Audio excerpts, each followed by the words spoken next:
মুসলিম খোলেন, কিতাবুস সালাত বাবুল কিরাত, হাদিস নম্বর 768। আবু হুরায়রার কাছে একজন সাহাবী এসে বলছে যে আবু হুরায়রা, আমরা যখন ইমামের পেছনে থাকব তখন কি সূরাতুল ফাতিহা পাঠ করব? সঙ্গে সঙ্গে আবু হুরায়রা ওই সাহাবীকে বলছে, ওই ফার্সি সাহাবীকে, যে তুমি অবশ্যই ইকরা বিফি নাফসিক, সেই সময় তুমি মনে মনে পাঠ করো। কিভাবে? কথা বলেন। মনে মনে পাঠ করো। মনে মনে পাঠ করার অর্থ মানুষ পড়ে তিন ভাবে। কয়ভাবে? কথা বলেন। তিনটে পদ্ধতিতে পড়া হয়। এক, আমি এই জিনিসটাকে নিলাম, দেখেন পড়ছি, শুধু চোখ বোলাচ্ছি, হয় কি হয় না? কথা বলেন। আমি ঠোঁটো নাড়াচ্ছি না, শব্দ করছি না, এটা এক ধরনের পড়া। দুই, এই দেখেন ঠোঁট নড়াচ্ছি, জিহ্বা নড়াচ্ছি, কিন্তু শব্দ পাচ্ছেন না, এটা এক ধরনের পড়া। আরেকটা পড়া 10ই ডিসেম্বর 2021, এটা একটা পড়া। মানে পড়া কয় ধরনের হয়? কথা বলেন। তিন ধরনের। হাদিস আসছে ইকরা বিফি নাফসিক, সেই সময় তুমি জিহ্বা নড়িয়ে নড়িয়ে পড়তে হবে। কেননা আবু হুরায়রা বলছে, কারণ নবীকে বলতে শুনেছি, আল্লাহ রাসূল তিনি বলেছেন, লা সালাতা লিমান লাম ইকরা বিফাতিহাতিল কিতাব, যে ব্যক্তি নামাজের মধ্যে সূরা ফাতিহা পড়ে নাই তার কোনো নামাজই হয় নাই। কারণ নবীকে বলতে শুনেছি, আল্লাহর নবী তিনি বলেছেন, যখন বান্দা সালাতের মধ্যে দাঁড়িয়ে আলহামদুলিল্লাহি রাব্বিল আলামিন এই আয়াত পাঠ করে, আল্লাহ সুবহানাহু ওয়া তাআলা আসমান থেকে তিনি জবাব দিয়ে বলে, হামিদানি আব্দি, আমার বান্দা আমার প্রশংসা করছে। হাদিসটা বুঝতে পারেননি? বান্দা যখন সালাতের মধ্যে দাঁড়িয়ে দাঁড়িয়ে নামাজে সূরাতুল ফাতিহার প্রথম আয়াত পাঠ করে, আল্লাহ সুবহানাহু ওয়া তাআলা আপনার এই আয়াতটা শোনার পরে আসমান থেকে আল্লাহ জবাব দেয় যে হামিদানি আব্দি, আমার বান্দা আমার প্রশংসা করছে। সূরা ফাতিহার 7খানা আয়াত যদি মুসল্লি যদি পড়ে, মুক্তাদি যদি পড়ে, আল্লাহ কার সঙ্গে কথা বলে? আপনার সঙ্গে কথা বলে। আল্লাহ আপনার কথা জবাব দেয়। আমরা শুনতে পাই না, এ কথা ঠিক, কিন্তু আল্লাহ জবাব দেয়, এটাও ঠিক। সালাত হচ্ছে আল্লাহর সঙ্গে বান্দার ডাইরেক্ট একটা কানেকশন। সালাত মানে ক্ষমা। আসেন, ক্ষমা কিভাবে সালাত আপনাকে একটু বোঝালে আপনি বুঝতে পারবেন। সহিহ মুসলিম কিতাবুস সালাত হাদিস নাম্বার 1800, আল্লাহ নবীর কাছে সাহাবী এসে বলছে, ইয়া রাসূলুল্লাহ, আমাকে ওযু সম্পর্কে বলুন। কি সম্পর্কে? কথা বলেন।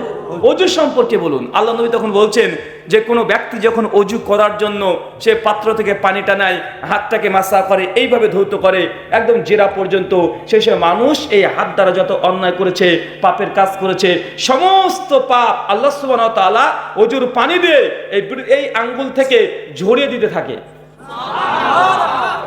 সালাত মানে ক্ষমা। সালাতের প্রথম শর্ত ওযু।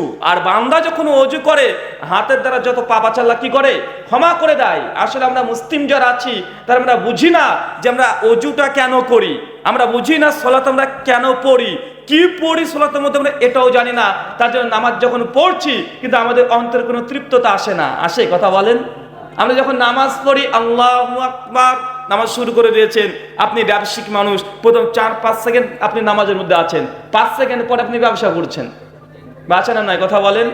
আপনি শিক্ষক, 5-7 সেকেন্ড নামাজের শুরু করার সময় ঠিক নামাজ পড়ছেন, 10 সেকেন্ড পর দেখা যাচ্ছে আপনি শিক্ষকতা, আপনি ছাত্রকে বোঝাচ্ছেন। পৃথিবীর যত টেনশন মানুষের কোথায় জমা হয়? নামাজের সময়। কেন? কারণ নামাজ কেন পড়ি, নামাজে কি পড়ি, এই দুটোর কোনোটাই জানি না। আপনি আজকে ওযু করবেন তো ভাই, ওযু করার সময় শুধু অন্তর থেকে বলবেন, অন্তর থেকে মনে করবেন নবী বলেছে, কোন ব্যক্তি যখন ওযু করার সময় পানি দিয়ে হাত থেকে ধৌত করে, হাত দ্বারা বান্দা যত পাপ করেছে ওযুর পানি দিয়ে আল্লাহ সব গড়িয়ে দেয়, ঝরিয়ে দেয়। বলুন তো, অন্তরে একটা তৃপ্ততা আসবে কি আসবে না? আসবে। আল্লাহ নবী এরপরে বলছে, কোন বান্দা যখন মুখে কুলি করে, মানে পানি দিয়ে কুলি করেছে, ওযুর পানি দিয়ে কুলি করছে, মুখটাকে মাসা করছে, নাক দিয়ে পানি টানছে, তারপর তার কানটাকে মাসা করে মাথাটাকে মাসা করছে, সেই সময়তে তার চোখ দ্বারা, তার মুখ দ্বারা, কান দ্বারা, তার চুল দ্বারা যত রকমের পাপ হয়েছে আল্লাহ সমস্ত পাপকে ওযুর পানির যে অংশটা আছে ওই দাড়ির অংশ দিয়ে আস্তে আস্তে আস্তে ঝরাতে ঝরাতে তার পাপগুলো সব ঝরিয়ে দেয়। সালাত মানে ক্ষমা। আল্লাহ চাচ্ছেন বান্দা আমার পাপ করবে, নিশ্চিত কোনো মানুষ গোনা ছাড়া মুক্ত না। ভাই, কেউ দাবি করতে পারবে আমি কোনো পাপ করি না? কথা বলেন।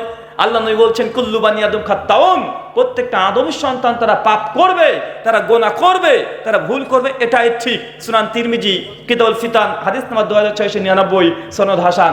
অবশ্যই মানুষ পাপ করবে। যে ব্যক্তি বলে আমি পাপ করি না, আমার ভুল হয় না, ও মানুষ না, ও শয়তান। মানুষ যদি হয়, আদম সন্তান যদি হয়, নিশ্চিত সে পাপ করবে। আর এই পাপকে ক্ষমা করার জন্য আল্লাহ চাচ্ছেন যে সালাত নামক ইবাদত তার পূর্বে অজু করলে মানুষের পাপকে আল্লাহ ক্ষমা করে দেয়।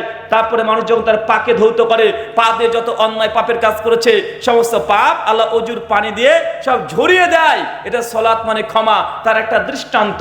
কথা বুঝতে পারছেন? বা আমরা হাত দিয়ে পাপ করি কি করি না, চোখ দিয়ে পাপ করি কি করি না, কান দিয়ে পাপ করি কি করি না, অনবরত সব সময় না চাইতো আমরা পাপগুলো করি। এবং পাপ করার জন্য বাইরে যাওয়ার দরকার নেই, হাতে মোবাইলটা থাকলে পাপ করা যায় কি যায় না? এ দেখেন আপনি ফেসবুক চালাচ্ছেন, চালাতে চালাতে বাদাম বাদাম শুনে আপনি গলে গেছেন, আপনি বারবার শুনছেন। ভাই আচ্ছা না কথা বলেন, আপনিও বারবার শুনছেন হুজুর বাদাম বাদাম গোটা গান মুখস্থ করে ও আবার বক্তৃতাও দিচ্ছে, আছে না নাই কথা বলেন? আছে। হুজুর যদি নাই শুনে হুজুর বুঝলো কি ওই গানের সমস্ত কলিগুলো? বেচারা আমাদের ইন্ডিয়ার বীরভূম, আমাদের পশ্চিম বাংলার বীরভূম জেলার বেচারা গরিব মানুষ, তার কাস্টমারকে আকর্ষণ করার জন্য বাদাম বিক্রি করার জন্য গান গজল তৈরি করেছে। আর মানুষ, বাংলাদেশি মানুষটা খ্যাপা কুকুরের মতো লেগে চলবে পেছনে। আরে ভাই জিনিস তো আমাদের পশ্চিম বাংলার, আপনারা তো লাফালাফি করছেন কেন রে ভাই? ও বেচারা পেটের দুঃখে ওর ইনকাম হবে কিভাবে তার যে সে পদ্ধতি বের করেছে মানুষকে টানার জন্য। আর আপনারা বাংলাদেশিরা তাকে বেশি ভাইরাল করেছেন। পশ্চিমবাংলার মানুষের নামও জানতো না, দেখতো না, তার ভিডিও পশ্চিমবাংলায় যত না ভাইরাল হয়েছে তার চেয়ে বাংলাদেশে বেশি ভাইরাল হয়েছে কি হয় নাই? বাংলাদেশে ভাইরাল হয়েছে। মানে আপনাকে বুঝতে, আপনি গোনা কোন দিক থেকে করছেন আপনি নিজে বুঝছেন না। আপনি হঠাৎ শোনাচ্ছেন, আপনি নিজে শুনছেন, বউকে শোনাচ্ছেন, কাকে শোনাচ্ছেন, কাকে শোনাচ্ছেন, মানে আপনিও শুনছেন, একজনকে দাওয়াতও দিচ্ছেন। দেখেন আপনার হাত দিয়ে আপনি পাপ করছেন কি করছেন না? কথা বলেন, করছেন। চোখ দিয়ে ফেসবুক টিপছেন, কখন কোন ভিডিও চলে আসছে নিজেও জানছেন না, চোখের জেনা কোন মুহূর্ত হয়ে যাচ্ছে আপনি নিজেও বোঝেন না, আছে না নাই কথা বলেন?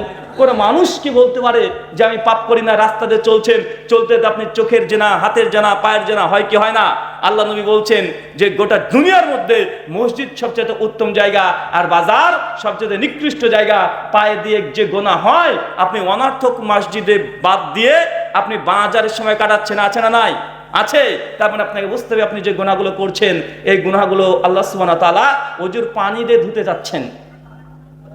আল্লাহ নবী তারপরেই বলছেন, বান্দা যখন সালাতে দাঁড়িয়ে যায়, একদম আল্লাহু আকবার বলে সালাত শুরু করে দিয়েছে, রুকু করছে, তখন এই পায়ের ওপর থেকে যত গুনাহ আছে সমস্ত গুনাহকে আল্লাহ সুবহানাহু ওয়া তাআলা কাঁধ পর্যন্ত নিয়ে আসে। কোথায়? এই কাঁধে রেখে দেয়, একদম ভর দিয়ে রেখে দেয়। তারপর যখন সিজদা করে, একবার সিজদা মারবে, তার শরীর থেকে যত পাপ ছিল সবগুলো আস্তে আস্তে ঝরতে শুরু করে, আবার সিজদা মারবে, আবার তার পাপগুলো সব ধুয়ে পরিষ্কার হয়ে যায়। এদিকে সালাত মানে ক্ষমা। সালাত মানে কি? ক্ষমা। আল্লাহ ক্ষমা করছেন। আপনি বুঝেন না যে সালাতে আপনি দাঁড়িয়েছেন, কি করছেন? আপনি যখন সালাত আদায় করবেন এবার একটু নিয়াত করুন অন্তর দিয়ে। আল্লাহ রাসূল তিনি তো বলেছেন মানুষ যখন রুকু করে সেই সময় পাপগুলো সব কাঁধ পর্যন্ত জমা করা হয়, যখন সিজদা দেওয়া হয় সেই সময় সিজদার মাধ্যমে আপনার গুনাহ আল্লাহ সুবহানাহু ওয়া তাআলা সব ক্ষমা করে দেয়। এবং অন্তরে আপনার অবশ্যই সালাতের প্রতি একটা মহব্বত আসবে কি আসবে না? কথা বলেন। অবশ্যই আমাদের সালাতের প্রতি ভালোবাসা, আমাদের মহব্বত এটা আসতেই হবে। তাই আপনাকে প্রথমে বুঝতে হবে সালাত এমন একটি ইবাদত যে ইবাদতের মাধ্যমে গুনাহ ক্ষমা করা যায়। গুনাহ ক্ষমা করে আল্লাহ চান বান্দার গুনাহ ক্ষমা করবে, এর জন্য তিনি সালাতটাকে দিয়েছেন। সালাত এমন একটি ইবাদত যে ইবাদত আপনার বিপদ যদি পড়েন আল্লাহ উদ্ধার করে দিবে। সহিহ বুখারী হাদিস নাম্বার 3436, আল্লাহ নবী তিনি বলছেন পৃথিবীতে 3টে সন্তান এমন ছিল যেটা মায়ের পেটে থেকে বের হওয়ার পরেই সদ্যজাত সন্তান একদম কোলে আছে, তারা কথা বলেছিল। কয়জন বলেন তো ভাই? 3জন সন্তান এমন জন্মগ্রহণ করেছিল মায়ের কোল থেকে কথা বলেছিল, শিশু কথা বলেছিল। তার মধ্যে একজন ঈসা ইবনে মারিয়াম তথা নবী ঈসা আলাইহিস সালাম। সূরা মাইদা আয়াত 16-17 আমরা সকলেই জানি যখন ঈসা আলাইহিস সালাম যখন জন্মগ্রহণ করে আর ইহুদিরা সে মারিয়ামকে অভিযোগ করছে, মারিয়াম তুমি কি অন্যায় কাজ করেছো, তুমি বিয়ে করোনি, তুমি সন্তান পেলে কোথায়? নিঃসন্দেহে তুমি ওই ইউসুফ কাঠমিস্ত্রির সঙ্গে ব্যভিচার করে এই সন্তান এসেছো, তুমি একজন জেনাকারী। যখন এই কথা বলেছে সঙ্গে সঙ্গে ঈসা আলাইহিস সালাম তিনি মাথাটাকে ঘুরিয়ে বলছে, ক্বালা ইন্নী আব্দুল্লাহ, আমি আল্লাহর গোলাম। মানে তার মায়ের কোল থেকে ভাই কথা বলেছে কি বলে নাই? কথা বলেন। সূরা মারিয়াম আয়াত নাম্বার 30। তার মানে বোঝা যাচ্ছে যে ঈসা আলাইহিস সালাম তিনি মাতৃ গর্ভে থেকে বের হওয়ার পরে কোলে যখন ছিল তার মার প্রতি যখনই অভিযোগ এসেছে সঙ্গে সে মুখ ফিরিয়ে তার মার বিরুদ্ধে প্রতিবাদ করেছে যারা ইহুদিরা বিরুদ্ধাচরণ করেছিল।